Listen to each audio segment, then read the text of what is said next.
Good morning, have a very nice day. कल मैं सुल्तान आजम हिंद का भाषण सुन रहा था। भाषण हिंदुस्तान से बाहर जर्मनी में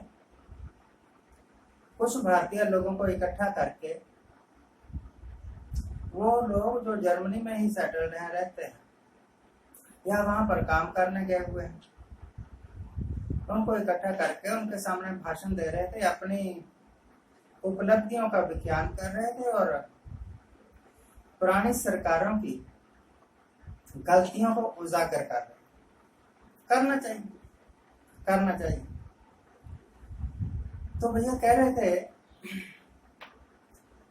कि इसी दिन आज से इतने वर्ष पहले, 47 वर्ष पहले इमरजेंसी लगाई गई थी और प्रजातंत्र का गला घोटा गया था। ये प्रजातंत्र की हत्या थी। ये सारी बातें सुन के मेरे कानों में रस सा घुल गया, बड़ा आनंद सा आया।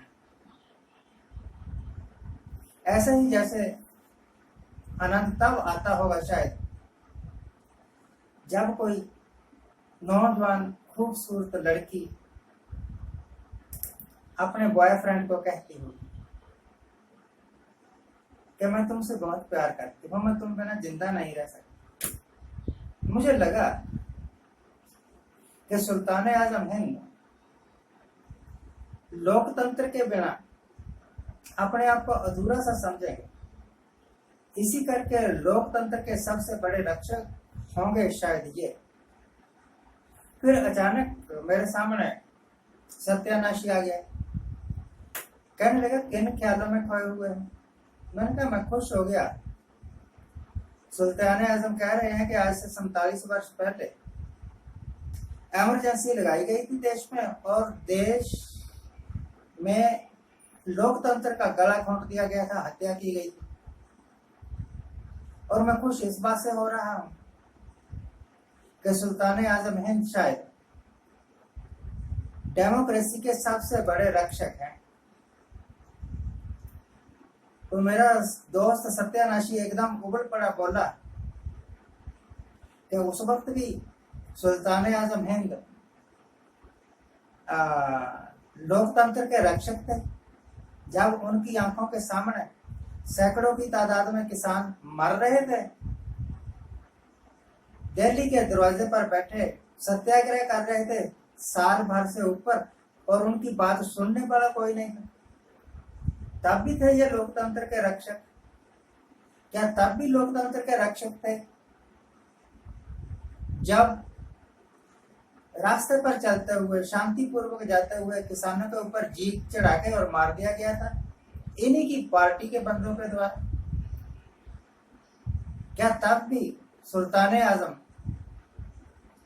डेमोक्रेसी के रक्षक थे जब 2002 में गुजरात में दंगे करवाए गए थे किसी के द्वारा और बहुत सारे मुसलमान, उनके घर भी जला दिए गए थे, उनको जान से मार दिया गया था, उनकी औरतों के साथ बलात्कार भी किया गया होगा, मैंने नहीं देखा।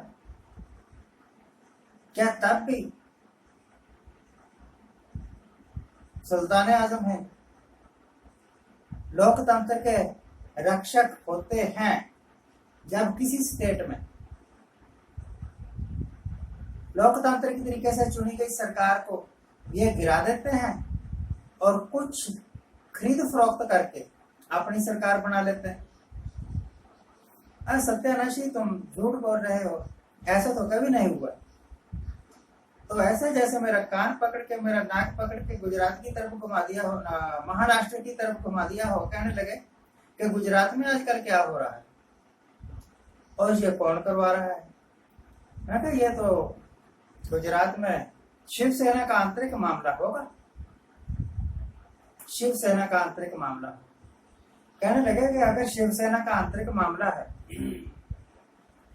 तो वो सारे विधायक जो शिवसेना के साथ गद्दारी कर गए असम में जाके क्यों बैठे हुए हैं 5 सितारा होटलों में, क्या महाराष्ट्र में कोई 5 सितारा होटल नहीं है?